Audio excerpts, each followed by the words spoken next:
नमस्कार, जय हिंद, वंदे मातरम। सभी का अभिनंदन है एनडीसी निशुल्क क्लासेस में।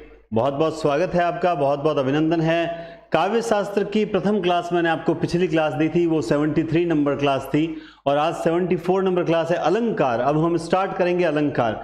अलंकार एक ऐसा टॉपिक है जो आपके असिस्टेंट प्रोफेसर, स्कूल व्याख्याता, सेकंड ग्रेड, इन तीनों चारों में केवीएस, पीजीटी, टीजीटी हर जगह काम आएगा और बहुत ही बढ़िया तरीके से अपन क्लासेस लेते चलेंगे। लगभग अलंकार की 8 क्लास तक भी हो सकता है पहुंच जाए, तो कोई अतिशयोक्ति नहीं है, ठीक है। उससे पहले आप सभी को जो है मैं गुड न्यूज़ कहूँगा, अच्छी सूचना आपने टेलीग्राम और स्टेटस पे देख ली होगी। हाँ, आप कमेंट कर रहे हो, मुझे पता है कौन सी सूचना। मैं तो कह रहा हूँ आज नए राजस्थान का नक्शा आ गया ठीक है, नए राजस्थान का नक्शा आ गया। मैं तो ये अच्छी सूचना दे रहा हूँ, आप कौन सी दे रहे हो? बिल्कुल बिल्कुल, वो भी एक अच्छी सूचना है। आज जो मैडम है, जो अर्धांगिनी माधवी नाम है, माधवी चारण, और उनका आज सेकंड ग्रेड में सिलेक्शन हो चुका है साइंस में। वो पहले लैब असिस्टेंट पद पर थे और सेकंड नंबर, अब वो साइंस सेकंड ग्रेड से आ गए। आप लोगों से भी मैं यही कहना चाहूँगा, बिल्कुल आप सभी जो आज बधाइयाँ दे रहे हैं उन सभी का धन्यवाद। और आप सबसे यही कहना चाहता हूँ कि आप तैयारी करो तो इस हिसाब से करो कि अपने को सिलेक्शन लेना है, बहुत अच्छे से तैयारी, अपने सब्जेक्ट को बहुत ज़्यादा मजबूत करने का प्रयास करें। दूसरा एक बात और करना चाहता हूँ आप सभी से, जो भी भाई बहन देख रहे हैं, कि आप सब्जेक्ट तो मजबूत करो ही करो, लेकिन कोशिश ये करो कि कट ऑफ से थोड़ा 30-40 नंबर ऊपर रहो।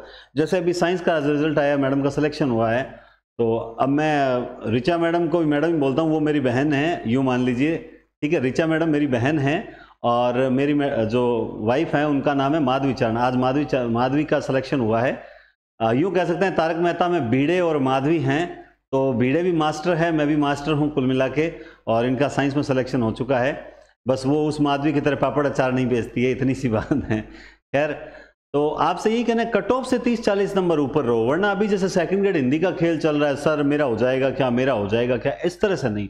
तैयारी इतनी मजबूत रखो कि मार्केट में जो भी कट ऑफ चले उससे 30-40 नंबर ऊपर होने चाहिए, तब है ना टेंशन नहीं होती। आप आराम से बधाई दे सकते हो कि हाँ भाई अपना सिलेक्शन श्योर होगा कि भाई 30 नंबर ऊपर है, 40 नंबर, 50 नंबर तक ऊपर है, तो ये बहुत बड़ी बात होती है। आपसे भी यही कहूँगा, और ईश्वर से त्रिकाल संध्या का समय है, मैं ईश्वर से प्रार्थना करता हूं कि इस प्लेटफॉर्म से ज़्यादा सिलेक्शन निकलें। इस बार जो हमने 40 दिन की जीके में मेहनत कराई है उसका भी परिणाम मिले। आप में से बहुत से डेली कमेंट करते हैं, सर आप बहुत मेहनत की, सर ऋचा मैडम को लाओ। ऋचा मैडम बहुत जल्द आपको जीके पढ़ाने के लिए आ रहे हैं, नोट्स तैयार कर रहे हैं, इसलिए थोड़ा सा समय मांगा आपसे।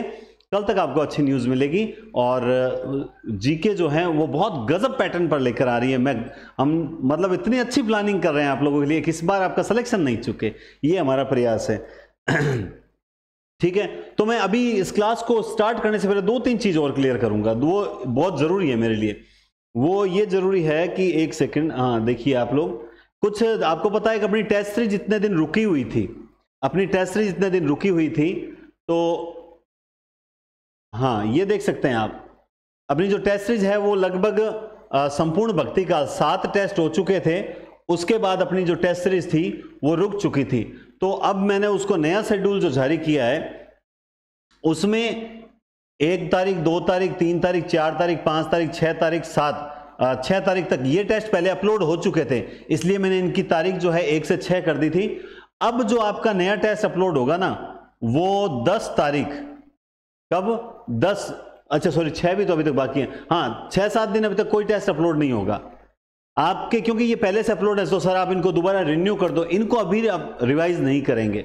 इसके पीछे कारण है, मैं चाहता हूं एक बार पूरे टेस्ट जो है ना, एक बार पूरे टेस्ट जो हैं वो हो जाएं, यहां तक कहां तक 30, उसके बाद जो हैं इनकी संख्या बढ़ेगी, इनकी संख्या बढ़ाएंगे अपन लगभग, जैसे इसमें अभी कहीं 40 क्वेश्चन है, कहीं 30 है, फिर ये सारे के सारे जब दोबारा रिवाइज करेंगे तब इसमें 100 क्वेश्चन के टेस्ट बना देंगे।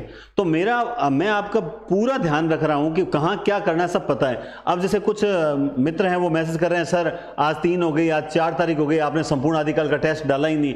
अरे ये तो पहले से पढ़े हैं, इनको एक बार नहीं छेड़ेंगे, ताकि जो नए कैंडिडेट जुड़े उनको ये देने दो टेस्ट। आप जो पुराने हो, जिनको पता है कि 6 टेस्ट 7 टेस्ट तक हो चुके थे, है ना, 6-7 तक हो चुके थे, शायद संपूर्ण भक्ति काल भी शायद हो चुका है, तो आपको जिस दिन आपको 12 तारीख से टेस्ट मिलने स्टार्ट होंगे, उस दिन आपको बढ़िया टेस्ट मिलने स्टार्ट होंगे। तब तक आपको 2-4 दिन अभी तक और वेट करना होगा।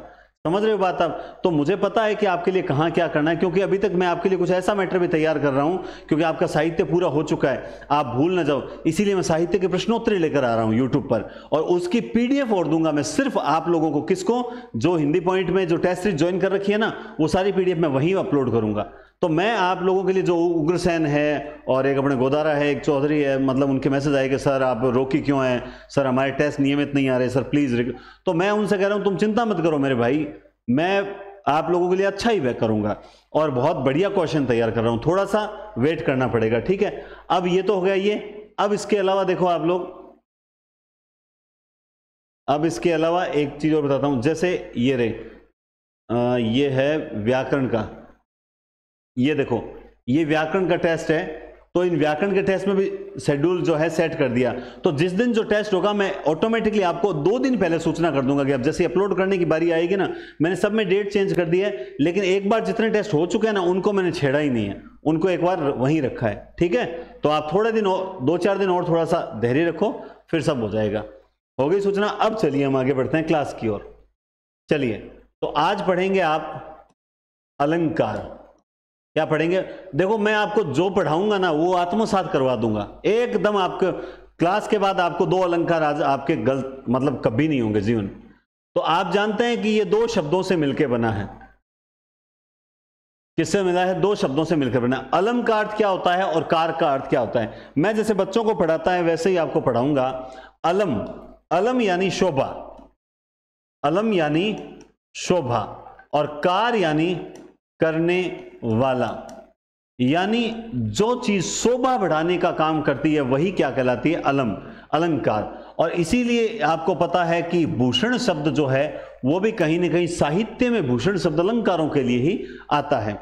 मैं जब बच्चों को पढ़ाता हूं तो मैं एक ही बात बोलता हूं, बोला सर अलंकार क्या होते हैं? मैंने कहा जो झाड़ पे चढ़ाने का काम करे ना वो अलंकार होते हैं। बोला कैसे होते हैं वो अलंकार? झाड़ पे चढ़ाने का काम कैसे करते हैं? भाई मैंने किसी से कहा भाई तुम्हारा मुख सुंदर है, सामने वाले ने सुन लिया कि हाँ ठीक है मेरा मुख है, सुंदर है, बात खत्म हो जाती है। लेकिन अगर उसी यही बात अगर अलंकारों से परिपूर्ण करके कहा जाए कि चंद्रमा सा कांतिमय मुख रूप दर्शन है तुम्हारा, ओहो हो, सामने वाला झाड़ पे चढ़ जाएगा। क्यों चढ़ जाएगा? बोलेगा मेरे से सुंदर इस जगत में है ही नहीं कोई। तो कुल मिलाकर झाड़ पे चढ़ाने का काम, जैसे किसी को कहा कि यार तुम्हारी स्किन बहुत जो है वो कोमल है, सॉफ्ट है, हाँ ठीक है, हाँ मैं वो यूज करती हूँ फलाना फलाना। अब लड़कियों का कहेंगे क्योंकि अलंकार सारे नायिकाओं पे ही है, ठीक है। अब इसी बात को अगर यूं कहा जाए कि कोमल कलाइयां कुसुम सी और नयन मृग नयन से सुंदर, ओहो हो पूछो ही मत, आंखें टमटमाना स्टार्ट, बस देखे मेरे समान तो कोई कोमल है ही नहीं। तो कुल मिलाकर सुशोभित करने का जो काम करते हैं साहित्य को, या मैं यूं कहूं कि काव्य को जो मतलब और ज्यादा आकर्षक बनाते हैं वो क्या है? वो अलंकार कहलाते हैं। मतलब इसमें एक चीज और भी मैं जोड़ सकता हूं कि भावों को उत्कर्ष, भावों का को नहीं बल्कि भावों का उत्कर्ष बढ़ाने, ध्यान से समझना, हमारे मन में जो भाव होते हैं उनका उत्कर्ष बढ़ाने और वस्तुओं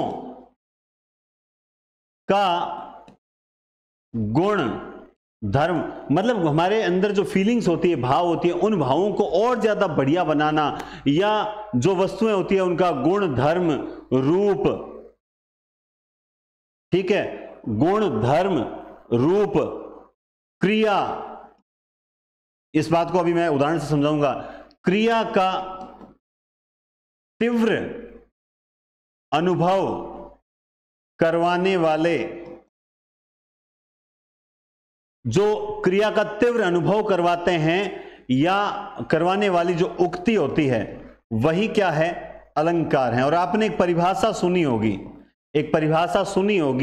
कि जदपि सुजाति सुलक्षणी, जदपि सुजति सुलक्षणी और सुवर्ण सरस सवृत, जदपि सुजति सुलक्षणी, जदपि सुजाति सुलक्षणी सुवर्ण सरस सुव्रत और भूषण बिनून विरजई कविता बनिता मित।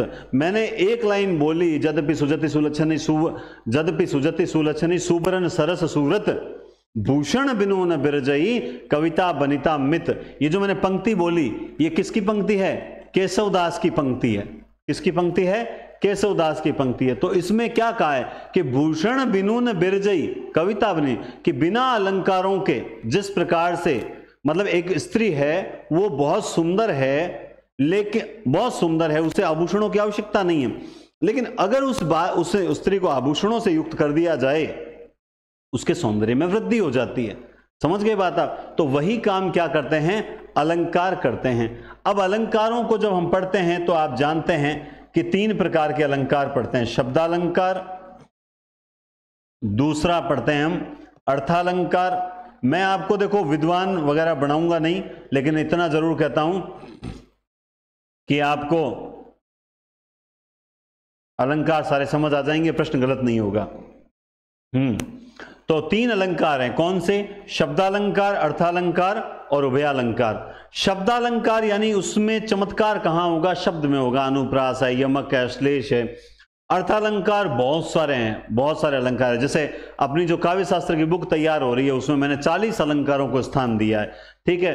और जो अपने जो अलंकारों के उदाहरण दिए उनके नीचे भी हिंदी लिखी है, क्योंकि बहुत से बच्चे ऐसे होते हैं जो हिंदी के बिना थोड़ा सा उनके लिए वो मुश्किल होता है, तो मैंने बढ़िया हिंदी लिखने का भी प्रयास किया है, ठीक है। तो शब्दालंकार, अर्थालंकार होते हैं। अब एक चीज ये भी निकल के आती है कि भाई अलंकार जो है, इसके प्रवर्तक सबसे पहले अलंकारों की चर्चा करने वाले कौन थे? भामा। भामा ने काव्यालंकार नाम से जो ग्रंथ है उसमें सबसे पहले अलंकारों की चर्चा की। और भामा को हमने पिछली क्लास में पढ़ा भी था कि इनको अलंकारवादी माना जाता है। क्या माना जाता है? अलंकारवादी आचार्य हैं। और इसके अलावा हमने ये भी पढ़ा था कि अगर रसवादियों का कोई खुल के विरोध करता है तो उस पंक्ति में सबसे पहले नाम किसका आता है? भामह का ही आता है। किसका आता है? भामह का ही आता है। तो अब मैंने आपको पिछली क्लास में लिस्ट बता दी थी कि मैं आपको कौन कौन से अलंकार करवाऊंगा जो आपके first grade, second grade, net assistant professor में काम आए। तो ये अलंकार है अनुप्रास। अनुप्रास अलंकार हम पढ़ेंगे। आप कहोगे सर पहले शब्दालंकार के बारे में बताओ, जरूरत नहीं है, सीधा हम यहीं पे बात करेंगे।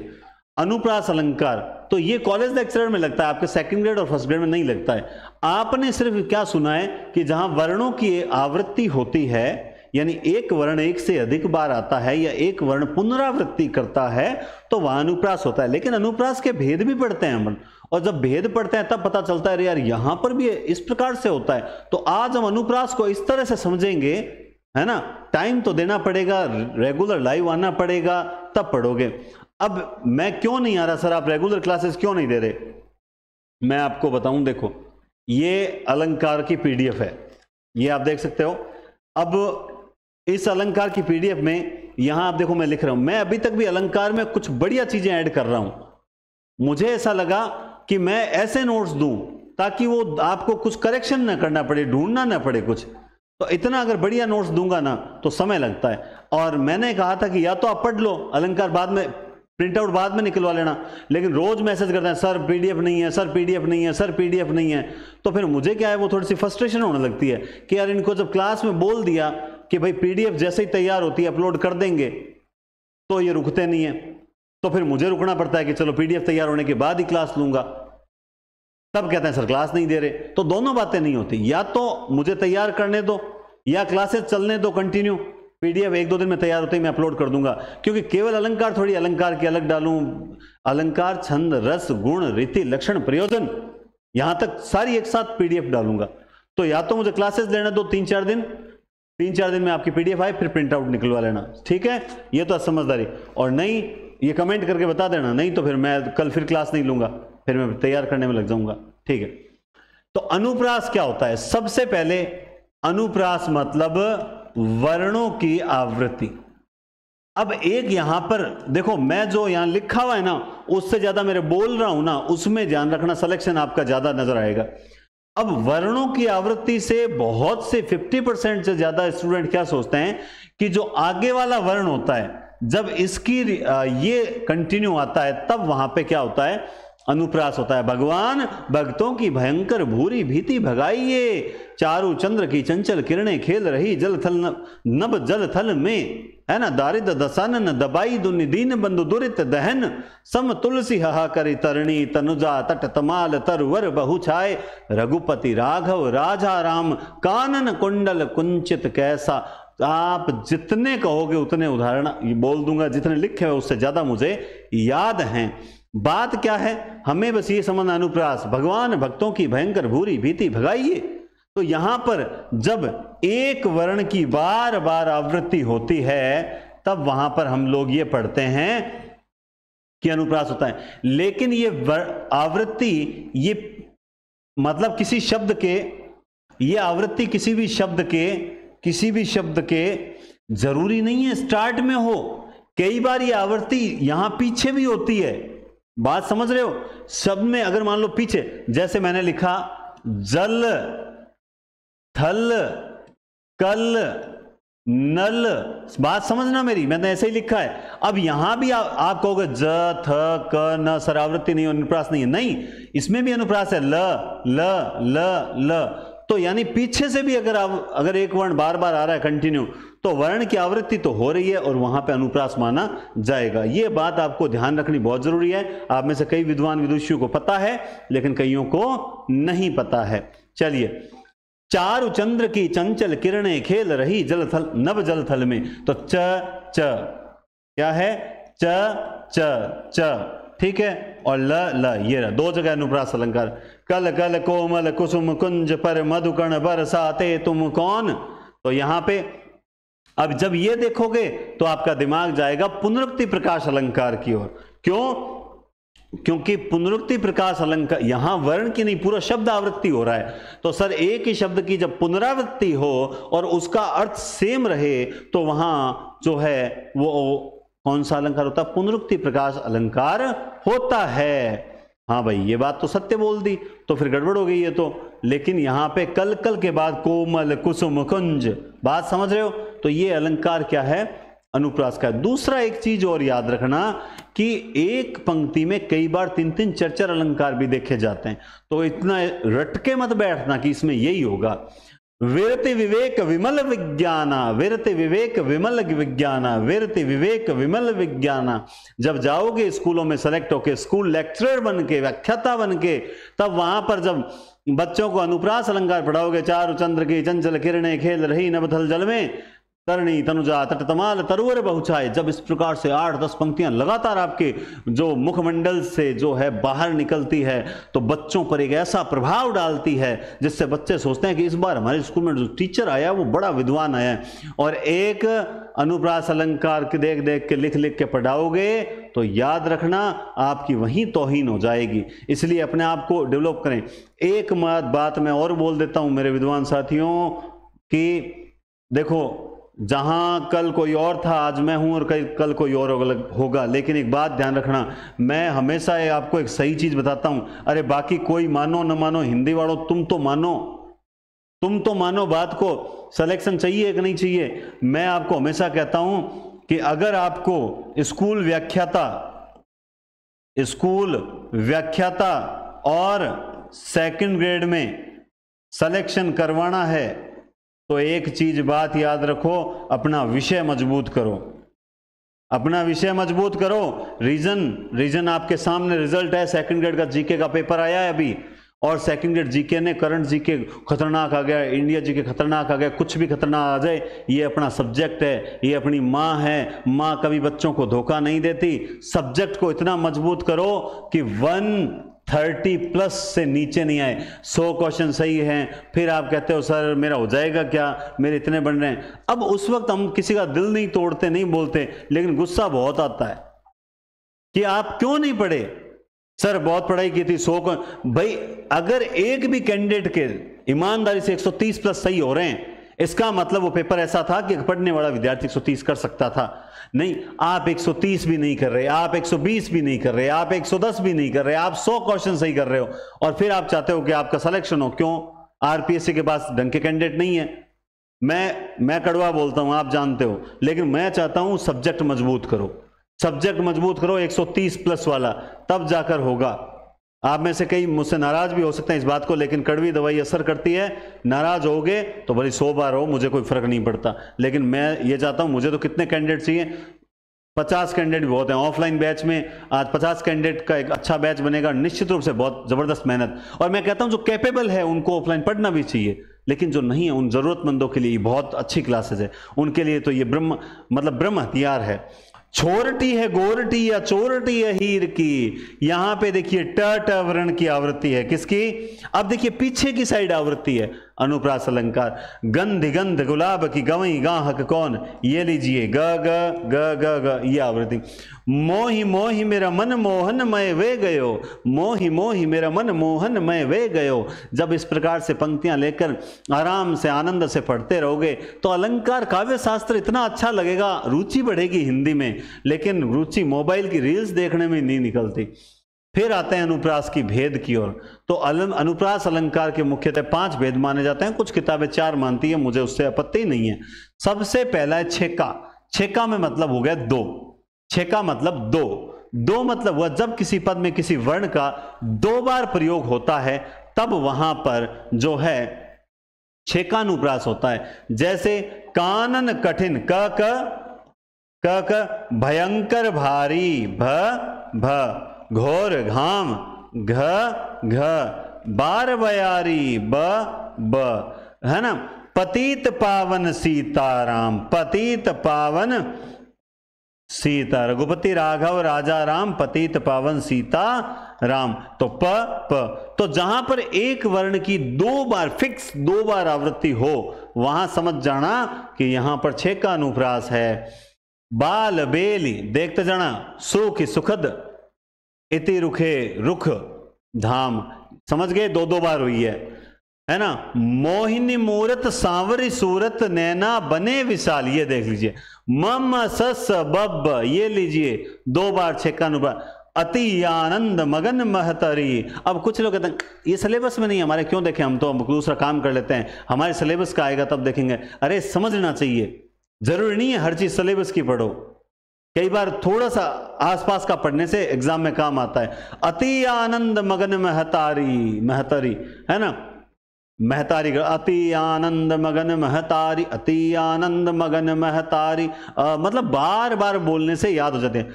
जन रंजन भंजन धनुज मनुज रूप सूर भूप विश्व बदर दैव दृग उदर जोवत सोवत सूप।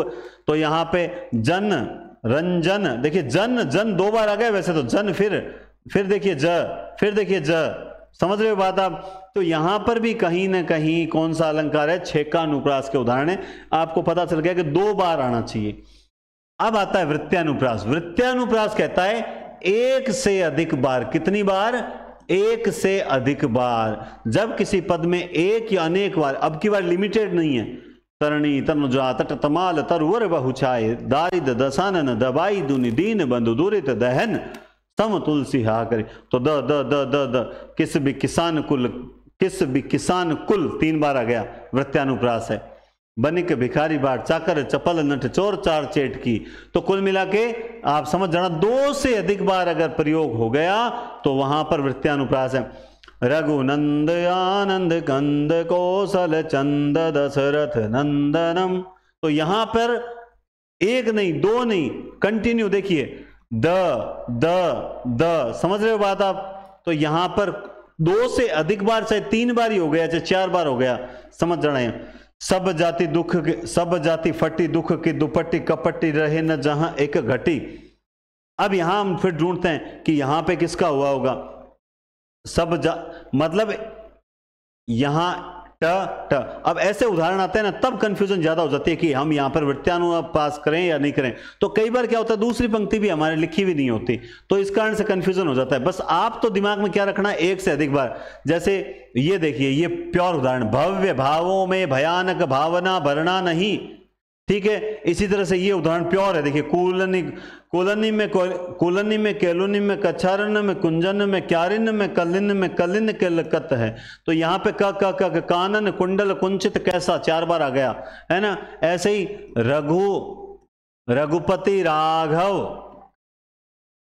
राजा राम, रघुपति राघव राजा राम। अब देखिए यहां पर तो है वृत्यानुप्रास, अगली पंक्ति आप देखोगे पतित पावन सीताराम, है ना। तो यहां पर नीचे वाली में कौन सा हो गया, छेकानुप्रास। तो मैंने जैसा कि कहा कि एक पंक्ति में दो दो अलंकार हो सकते हैं, ऊपर वाले में वृत्यानुप्रास है, नीचे वाली में छेकानुप्रास है, ठीक है। तो दोनों इजी हैं। अब थोड़ा सा समझ जाना, नाम क्या है, श्रुत्यानुप्रास। क्या है, श्रुत्यानुप्रास। मतलब यह कहना चाहता है, आपने वर्णमाला पढ़ी है, उसमें क वर्ग आता है, उसमें च वर्ग आता है, उसमें ट वर्ग आता है, उसमें त वर्ग आता है, उसमें प वर्ग आता है। बस अब इससे आप समझ जाओगे। देखो अगर एक पंक्ति में क वर्ग की क वर्ग आ रहा है, मतलब एक ही वर्ग के जब आए, यानी सुनने में जो एक जैसे लगे या जिनका उच्चारण स्थान एक ही हो, है ना, वो सारे श्रुत्य में आते हैं। जैसे देखिए आप लोग, मैं परिभाषा पढ़ाता ही नहीं, ये तो सिर्फ आप लोगों के लिए लिखी है, कोई स्क्रीनशॉट लेना चाहे या पीडीएफ दे देंगे तो वो बात है, ठीक है। तुलसीदास सिदत निस दिन दे, अच्छा ये तो राग है ही नहीं, फोकट में बना रहा है, चलो छोड़िए।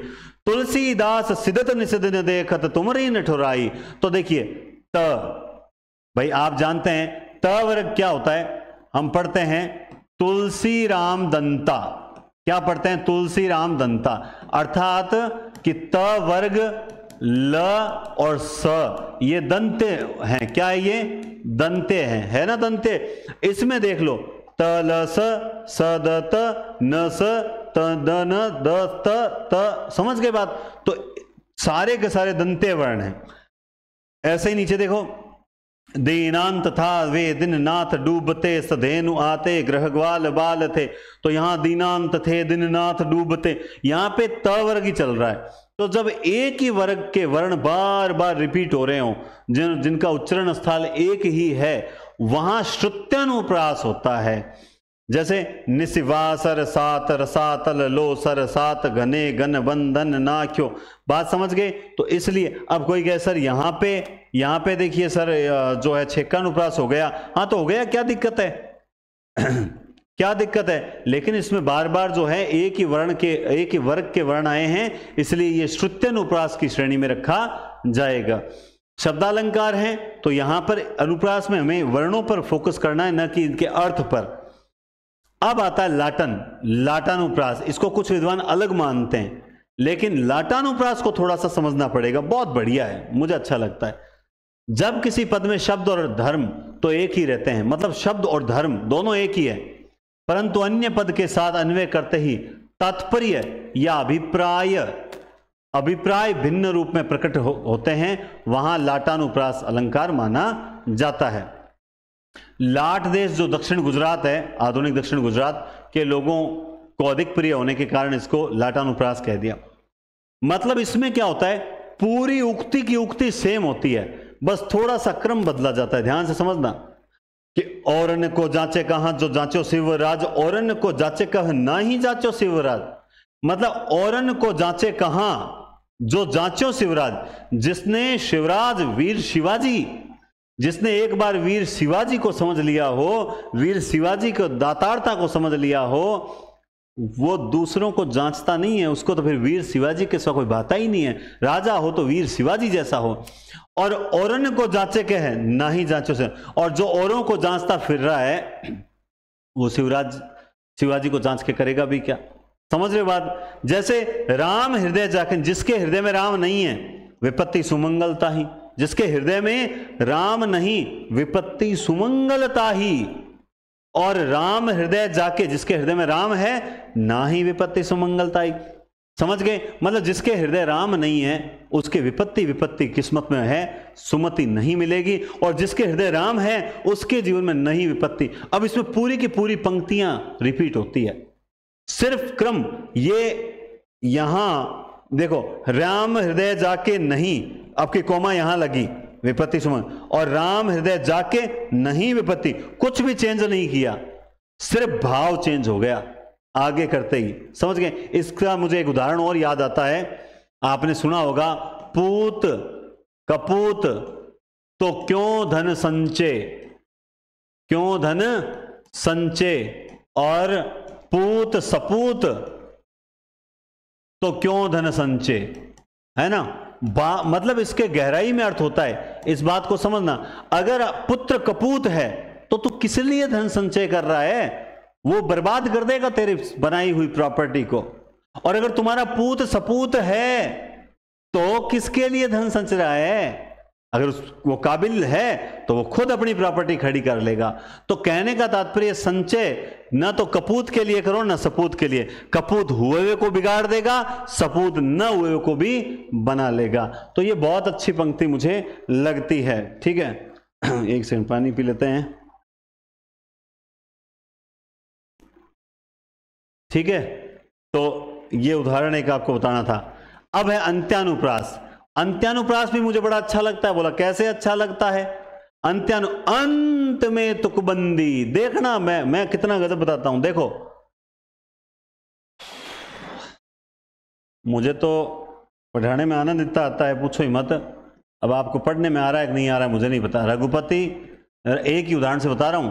राघव, राजा, राम, पतित, पावन, सीता, राम। बात को समझना, ठीक है।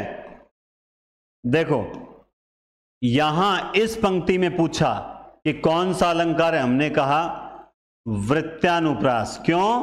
क्योंकि हमने कहा भाई एक से अधिक बार उक्ति आई है, र र र र र। जब दो से अधिक बार आवृत्ति होती है वृत्यानुप्रास। ध्यान से समझना। हमसे पूछा यहां इस प में कौन सा है, तब हमने कहा छेकानुप्रास। कौन सा है? छेकानुप्रास। ध्यान से समझना। अब यहां देखो लास्ट में जब तुकबंदी होती है अंत में म, तो ये क्या होता है, इसे बोलते हैं अंत्यानुप्रास। अब मुझे बताओ कहां टफ है। एक ही उदाहरण में तीनों अनुप्रास के तीनों भेद आपको देखने को मिल रहे हैं। ये बहुत बड़ी बात है। रघुपति, राघव, राजा, राम, पतित, पावन, सीताराम। इस उदाहरण से मैं आपको तीनों समझा दिए मैंने। अब यहां देखो, जब किसी छंद के चरणों के अंत में एक जैसे स्वरों या व्यंजन वर्णों का प्रयोग होता है तो वहां अंत्यानुप्रास होता है। बुंदेलों हर बोलों के मुख हमने सुनी कहानी थी, खूब लड़ी मर्दानी वह तो झांसी वाली रानी थी। आज कंपटीशन के लिए झांसी वाली रानियां खूब लड़ रही है सब। मैं कहता हूं आज जो एक मैडम गुलाबपुरा से आए हैं बीकानेर ऑफलाइन पढ़ने के लिए, हनुमानगढ़ से आ रहे हैं, कोलायत से आ रहे हैं, छत्तरगढ़ से आए हैं, गंगानगर से आए हैं, ये अजमेर से देखते हैं कॉल्स आए हुए। ये जो लड़कियां जो मतलब बच्चे हैं, फैमिली है, सबको त्याग कर सब चाहते हैं कि इस बार कोई रिस्क ना लें, किसी भी तरह से पढ़ें। अब मैं एक ही बात कहता हूं, मैं किसी को फोर्स नहीं करता कोई दोबारा मुझे वापस कॉल करे नहीं करे। मैं उसे नहीं कहता कि तू आ या नहीं आ सकता, कैपेबिलिटी नहीं है तो मत आ। कैपेबल हो, आपको लगता है कि नहीं सर मैं आपके सानिध्य में रहकर पढ़ सकता हूं, तो मैं किस लिए चाहता हूं, मैं चाहता हूं इस बार ऑल राजस्थान फर्स्ट रैंकर मेरा ही स्टूडेंट हो, इसलिए बस प्रयास कर रहा हूं और मेरा कोई उद्देश्य नहीं है। तो आप देखिए, खैर थी बुंदेलों हर बोलों के मुख हमने सुनी कहानी थी, खूब लड़ी मर्दानी वह तो झांसी वाली रानी। गुरु गोविंद दो खड़े काके लागू पाए, बलिहारी गुरु आपने गोविंद दियो बताए। तो यहां पे फिर से जो है वो तुकबंदी य देखो। आप कहोगे गुरु जी गागार बताओ, ये राग कहां काम आएगी, छंदों में काम आएगी। ऐसी वाणी बोलिए मन का पाखोय, औरन को शीतल करे आपहु शीतल होय कबीरा। या रहीम के हैं क्या गुरु जी? अल्लाह कबीरदास जी बीच में लिया। अब देखिए, ये सबसे पहले तो गा तो आप भी सकते हो, सब विद्वान हो, लेकिन गाते क्यों नहीं है? गुरु जी शर्म हो गए, शर्म हो गुरु जी, ये गाते। शर्म किस चीज की? हम हिंदी के हैं, हम कविता पाठ नहीं करेंगे तो कौन करेंगे? क्या होगा, सबकी आवाज अलग है, सबकी राग अलग है, कोई बात नहीं, प्रयास करना चाहिए। हाँ, अगर आपको लगता है आपका प्रयास थोड़ा सा सही नहीं है, अब प्रैक्टिस कीजिए, है ना। जैसे मैं तो आपको बताता हूँ, कई बार भीलवाड़ा में हमारे जो सीनियर सेकेंडरी स्कूल में जो लड़कियां थी 12th क्लास की, वो जो दुष्यंत कुमार की गजल है, हो गई है पीर पर्वत सी पिघलनी चाहिए, इस हिमालय से कोई गंगा निकलनी चाहिए, आज यह दीवा, मतलब इतना गजब वो लड़कियां गाती थी। मैंने पहली बार उन लड़कियों से ही सीखा था कि इसकी राग ऐसी है। और ये उनको किसने सिखाया वो भी बताता हूं। ये उनको, मतलब आप यूं मान लीजिए कि ये उनको सिखाया था श्यामलाल जी यादव, वहां पर स्कूल लेक्चरर थे उसी स्कूल में। तो उन्होंने उन बच्चियों को तैयार किया। जब मैं सेकंड ग्रेड में वहां पोस्टेड हुआ तब मुझे एक ऐसा मतलब लेक्चरर मिला जिसका सानिध्य मिला, जिससे मुझे अपने आप को क्या है थोड़ा और ज़्यादा खुलने का मौका मिला। तो ऐसे लेक्चरर मुझे मिले। इसका मतलब मैं सोचता हूं कि हिंदी में बहुत विद्वान बैठे हैं, बहुत विद्वान है, हर सब्जेक्ट में होंगे, लेकिन मैंने तो हिंदी से। धीरज धर्म मित्र अरुणारी, आफत काल परखिए सारी। धीरज धर्म मित्र अरुणारी, आफत काल परखिए सारी। बहुत गजब बात कही है। लोग कहते थे तुलसीदास जी गए ऐसे कह दिया। अरे कितनी अच्छी बात की, नहीं मानते, मैं साबित करता हूं। आप जब भी कोई पढ़ने के लिए लाइब्रेरी जाना चाहते हो, फ्रेंड से पूछा लाइब्रेरी चल रही है कि मैं लाइब्रेरी ज्वाइन कर, अभी मैं तो ज्वाइन नहीं करूंगा, अभी वैकेंसी तो है नहीं। आप किसी भी अच्छे कार्य में अपने दोस्त को सहयोग लेने का प्रयास कर लेना, 100 में से 90 ना कर देंगे, एक हाँ करेगा। मैं फलान जी सर के पास कोचिंग करने के लिए, क्लासेस के लिए जा रही हूँ, चल रही है क्या तू, या चल रहा है क्या तू, नहीं नहीं अभी मेरे तो टाइम नहीं है, मेरे तो फलाना, मतलब किसी न किसी को बहाना बना के मना कर देंगे। जब आपके मित्र अच्छे कार्य में आपके सहयोग करता नहीं है तो ऐसे मित्रों को त्याग देना ही भला है। धीरज धर्म, इस प्रकार से मैं टेस्ट सीरीज का मामला आता है तब मैं कहता हूं धैर्य रखा करो, मैं आपको बेस्ट कंटेंट दूंगा। और जो जीके के अंदर भी जो हम कंटेंट तैयार कर रहे हैं ना, इस बार जीके की ऐसी क्लासेस होगी जो निश्चित रूप से आपको पूरे यूट्यूब पे नहीं मिलेगी। इतने अच्छे नोट्स तैयार किए हैं, ये भी मैं आपको दावे के साथ कहता हूं। पहली क्लास देखोगे उसमें पता लग जाएगा, है ना। तो धीरज धर्म, धर्म यानी आपके नियम। कठिन काल में भी आपकी तबीयत खराब है फिर भी आप नियम पालन कर रहे हो, तब पता चलेगा। मित्र और नारी, इनका आपातकाल कठिन समय में पता करो। अगर कठिन समय में ये आपके साथ देते हैं, सच्चे हैं, नहीं देते हैं छोड़ दो, त्याग दो। मैंने त्यागा था, त्यागना पड़ गया, मजबूरी थी। मतलब इतनी अच्छी दोस्ती होते हुए भी जब लगा कि सामने वाला तैयारी करना ही नहीं चाहता है, पढ़ना ही नहीं चाहता है, तो फिर त्यागना मजबूरी हो जाती है, फिर साथ छोड़ना मजबूरी हो जाती है। और बस ये है, आज ये आपके सामने हो, आपको आगे बढ़ना है तो आप। और एक कहते हैं कि अकेला व्यक्ति हमेशा तेज चलता है, अकेले पढ़ा करो। ये ग्रुपिंग नहीं, आप अपना पढ़ रहे हो, हाँ पास बैठा पढ़ रहा, कोई दिक्कत नहीं, आप अपने अकेले पढ़ा करो। चलिए, तो कुल मिला के ये था अंत्यानुप्रास। अब आते हैं यमक। ये आपके स्कूल व्याख्याता में भी है और आपके सेकंड ग्रेड में भी है, दोनों में है। सीधा सा एक शब्द जब 2 बार आए और दोनों बार उसका अर्थ अलग अलग हो, एक शब्द, पूरा शब्द 2 बार आएगा और उसका अर्थ अलग अलग होगा, तो वहां पे यमक अलंकार होगा। काली घटा का घमंड घटा, तो शब्द कौन सा 2 बार आया?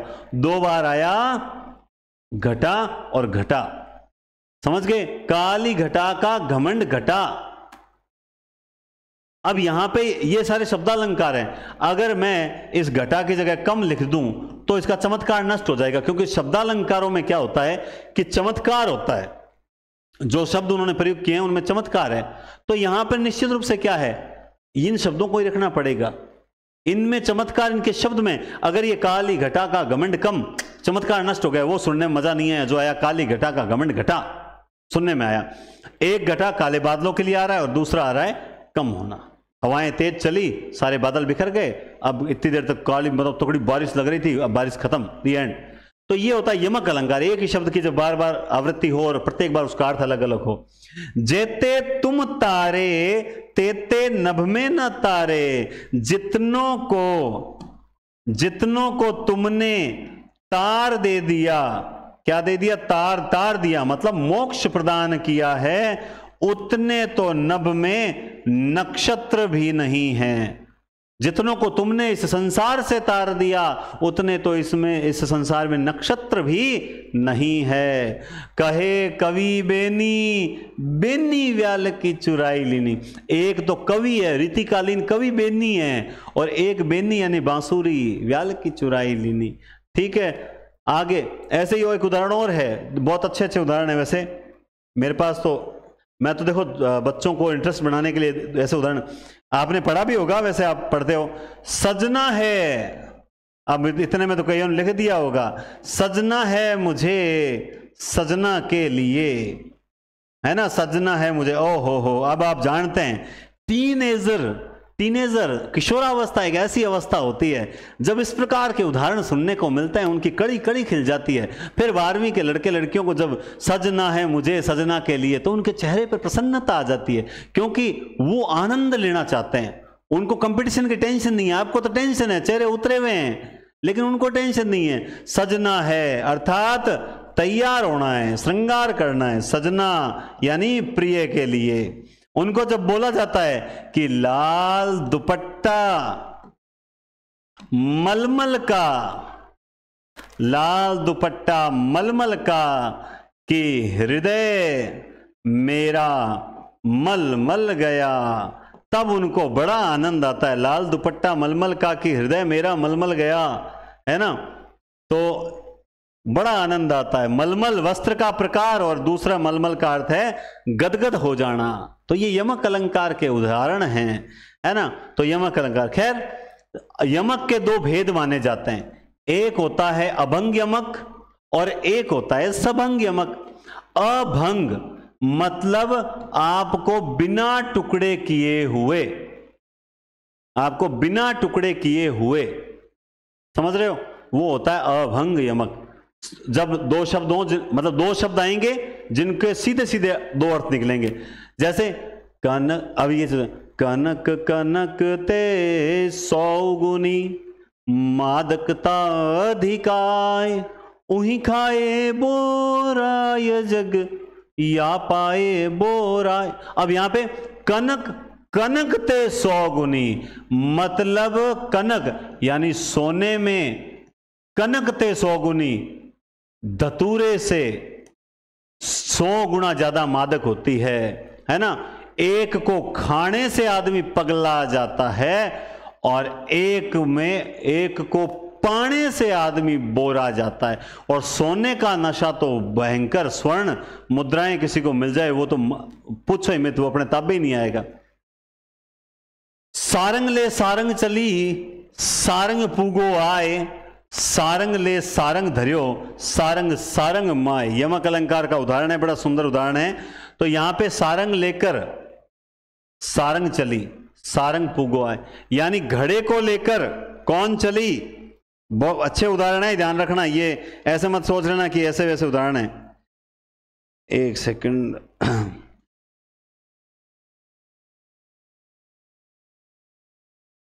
देखो इस तरह के ये दृष्टिकूट पद के उदाहरण हैं, ये दृष्टिकूट पद के उदाहरण है। और सूरदास जी ने दृष्टिकूट पद खूब लिखे हैं, जैसे ये जो जिसमें क्लिष्ट अर्थ निकलता है वो दृष्टिकूट पद होते हैं। अजा सहेली तासु रिपु ता जननी भरतार ताके सुत के मीत को भजिए बारंबार। इसी तरह से एक और है कि सारंग ले सारंग पुग्यो सारंग बोलियो आए, सारंग ले सारंग उड़ियो सारंग बोलियो आए, सारंग मुख से कछुक है सारंग निक्षो जाए। उसी तरह सारंग ले सारंग चली सारंग पुग्यो आए, घड़े को लेकर नारी चली सारंग पुग्यो आए, बादल आ गए। सारंग ले सारंग धरियो, अब यहां पर सारंग लेकर सारंग धरा, सारंग सारंग माए, किसको लेकर, सारंग ले सारंग धरा। अब यहां पे क्या अर्थ, ये दृष्टिकूट पद कठिन पद होते हैं। पहले चीज तो ये सारंग बहुत बार आया, प्रत्येक बार उसका अर्थ अलग अलग है। सारंग ले सारंग, घड़े को लेकर नारी चली और सारंग पुग्यो आए, तभी ऊपर आसमान में बादल आ गए। सारंग ले सारंग धरियो, तो यहां पे शायद एक, अब क्या है यहां पे, दुपट्टा अर्थ होना चाहिए। दुपट्टा लेकर सारंग को, नहीं पानी लेकर घड़े को धरा, जैसे ही धरा सारंग सारंग माए, अर्थात देखो घड़ा पानी में और पानी घड़े में, सारंग सारंग माए मतलब घड़ा पानी में, जैसे ही घड़े को लेकर पानी में रखा, पानी घड़े में और घड़ा पानी में, यानी घड़े के अंदर भी पानी और बाहर भी पानी। तो ये सारे दृष्टिकूट पद है, बहुत इजी है। जैसे वो मैं बोल रहा हूं, सारंग ले सारंग उड़ियो सारंग बोलियो आए, सारंग ले मतलब सारंग उड़ियो, मोर सांप को लेकर, सारंग ले सारंग उड़ियो सारंग बोलियो आए, मोर सांप को लेकर उड़ा, सारंग बोलियो आए, तभी बादल आके बोले। सारंग बोलियो आए, सारंग मुख से कछु कहे, बादल आए तो मोर कुछ बोलेगा, मोर कुछ बोलेगा, मोर बोलेगा तो सारंग निक्ष्यो जाए। तो सारंग ले सारंग उड़ियो, सारंग बोलियो आए, सारंग मुख से कछु कहे, सारंग निक्ष्यो जाए। अगर मोर कुछ बोलेगा तो सारंग निकलकर भाग जाएगा।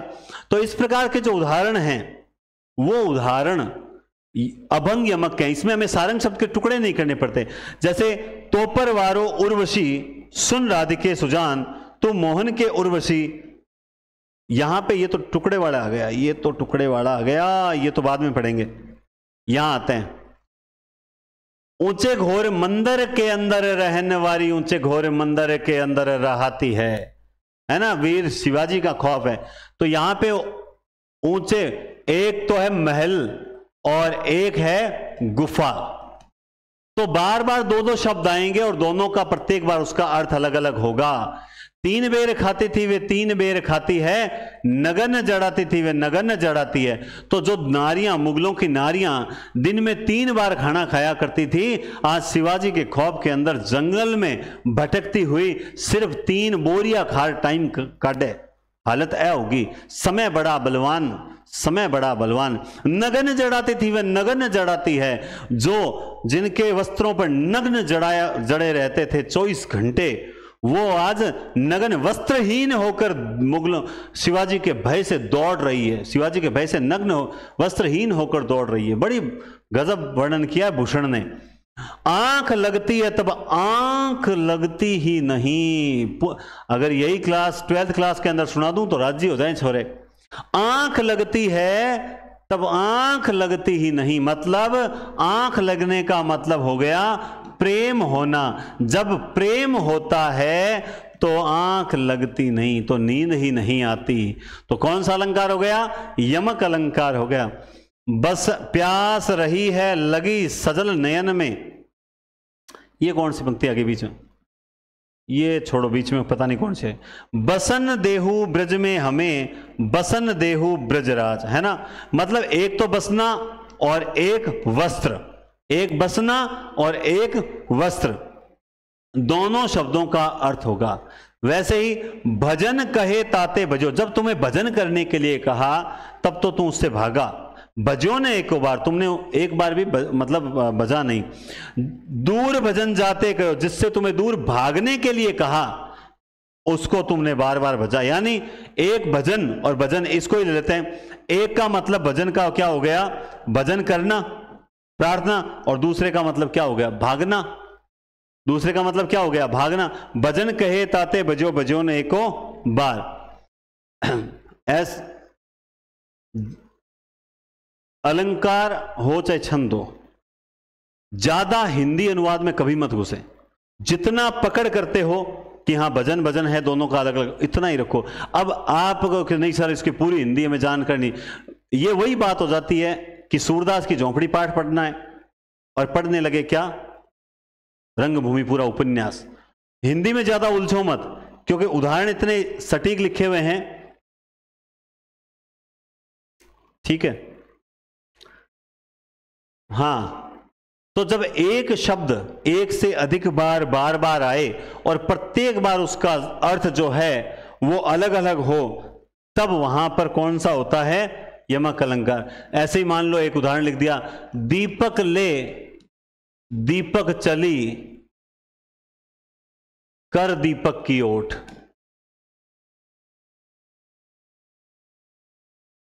क्या कहना चाहता? दीपक ले दीपक चली कर दीपक की, दीपक लेकर यानी दिया, लेकर दीपक चली यानी स्त्री, कर दीपक की ओट यानी पर्दे, या मतलब पर्दे की ओट करके वो बुझ न जाए। तो यहां पे दीपक 3-4 बार आ गया, अर्थ प्रत्येक बार उसका अलग अलग है। तो यहां कौन सा अलंकार हो जाएगा? यहां अभंग जो यमक है वो हो जाएगा। मतलब बहुत इजी है, ऐसा कुछ नहीं है। तो और ये लिखने में गलती होगी, मैंने कहा बाद में बताऊंगा। हाँ अब देखो, ये इनको साथ में लिखना चाहिए था, मतलब इसमें स्पेस नहीं आना चाहिए। तोपर वारो उर्वशी, उर्वशी, उर्वशी यानी एक अप्सरा, है ना। और तू मोहन के उर्वशी, उर्वशी यानी हृदय में बसी हुई। क्या है, हृदय में बसी। तो यहां पर भी कौन सा अलंकार हो जाएगा, अभंग यमक हो जाएगा। बस इससे ज्यादा अगर याद करोगे तो करते रहो, है ना। मूर्ति मधुर मनोहर विदेह विदेह देखी, कुछ अलंकार टेस्ट के लिए भी रखो, पहले इनको समझना जरूरी है। अभी तो सरल है ना, इसलिए मैं आज ज्यादा माथाफोड़ नहीं कर रहा हूं। मैं आपको बहुत सरल तरीके से दोनों अलंकार समझा दूंगा, कल से समझने वाले हैं सारे। शब्द को अब सबंग यमक में क्या होता है, शब्द के टुकड़े करने पड़ते हैं 2 शब्दों के, तब अर्थ निकलेगा। अब इसको इसमें भी हिंदी में नहीं उलझना चाहिए, मैंने बहुत सरल तरीका निकाला है। आयो सखी सावन विरह सर सावन लग्यो है बर सावन सलील चाहूं औरते बसन देहु बर सावन सलील सहूं औरते बसन देहु ब्रज में हमें बसन देहु ब्रज। छोड़ो, ये क्या है, सावन, और ये क्या है, एक मतलब जो शब्द होगा ना, सेम ऐसा शब्द किसी शब्द में छिपा हुआ होगा, बस आपको वही निकालना है। समझ गए बात आप। बस यहां पे कौन सा अलंकार हो गया, सबंग। ध्यान से देखो, फिर तुम तम में मैं प्रिय तम में हो जाए न द्रुत अंतर ध्यान। तो यहां पे तम और ये तम इसके अंदर छिपा हुआ है, ये होता है सबंग यमक। पहचानने का तरीका सीखो, हिंदी में मत जाओ, क्योंकि कई बार छोटी छोटी पंक्तियां लिखी हुई होती है, हिंदी नहीं मिलती। रसिकता सिकता सम हो गई, और वहां पर भी इस तरह की पंक्ति आती है, हिंदी अनुवाद से कोई पार नहीं पड़ेगी। तो यहां पे सिकता, और इसमें भी देखो ये सिकता। तो ये जब एक जैसे 2 शब्द हों, लेकिन एक शब्द किसी और में छिपा हुआ हो, तब वहां पर मचलते चलते ये जीव है, तो चलते और चलते, ये देखिए यहां छिपा हुआ। दिवस में बस में रहते नहीं, मतलब दिन में वस में रहते नहीं, ये लो यमक अलंकार सबंग हो गया। विमलता, ये मलता और ये मलता, ये लीजिए, ये क्या हो गया, सबंग यमक हो गया। विचरते चरते सुख से सभी, समझ रहे बात। हरिणी के नैनन ते हरिणी, ये लीजिए, ये हरिणी और ये हरिणी। ऐसे ही जैसे निबल के बल राम है, निबल के बल राम, तो बल और ये यहां पर बल छिपा हुआ, निबल के बल राम है। बात समझ आई। बस ये लो साहब, ये तरीका हो गया। आपको इतना ही तो ध्यान रखना है, अभंग में टुकड़े नहीं होंगे यमक में, और सबंग में टुकड़े होंगे, बस इतना सा ध्यान रखो। और जब एक्सरसाइज करवाऊंगा तब ये चीजें आपके याद आएगी, और नोट्स आपके पास पहुंच जाएंगे 2-4 दिन के अंदर। मैंने आपको बता ही दिया, अभी मुझे मैसेज करना ही मत पीडीएफ के लिए, ठीक है, नोट्स पहुंच जाएंगे। बस ये सबंग यमक हो गया। आगे और देखो, माला फेरत जुग भया फिरान मन का फेर, कर का मन का डार के मन का, ये तो उदाहरण आ गया। वैसे मन का, मूर्ति मधुर मनोहर देखी, अच्छा ये तो मैंने साथ में लिख दिए, ये साथ।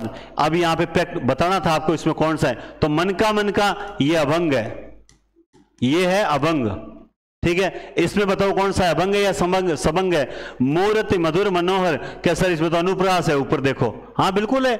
आप तो यमक में बताओ कौन सा है। विदेह विदेह कौन सा बताओगे, तुरंत आप बताओगे सर इसमें तो अभंग है। क्यों बताओगे अभंग, क्योंकि अभंग ही है, टुकड़े नहीं करने पड़े। कुमोदिनी मानस मोदिनी महा, बताओ देखें इसमें कौन सा है, तो आप कहोगे सर मोदिनी, और यहां से हमने फिर मोदिनी निकाल लिया। ये लो साहब, यहां कौन सा हो गया, सबंग यमक हो गया, है ना प्रैक्टिस। आप देखिए, निबल के बल राम, ये बल और ये बल इसमें से निकाला, ये कौन सा हो गया, ये लीजिए साहब सबंग हो गया। रसिकता सिकता, अभी हम पढ़ के आए, तो ये सिकता। तो जब आपको एक शब्द मिल जाए वैसा का वैसा, एक शब्द किसी शब्द में से निकालना पड़े, तो वहां पे क्या हो जाता है, सबंग हो जाता है। और जब आपको बिना टुकड़े किए सीधे शब्द मिल जाते हैं, तब वहां क्या होता है, वहां सीधा सीधा अभंग यमक होता है। और आप अच्छे से जानते हैं अभंग यमक जो है वो टेंशन वाला नहीं है, बहुत इजी है। तो अनुप्रास और यमक अलंकार, 2 यमक किए, ये दोनों मुझे सरल लगे, इसमें मुझे लगा ज्यादा मेहनत नहीं है, तो आज मैं आपको ये तो समझा ही सकता हूं, और इसी बहाने आपकी थोड़ी एक इंटरेस्ट बन जाएगा कि क्या क्या चीज है ना।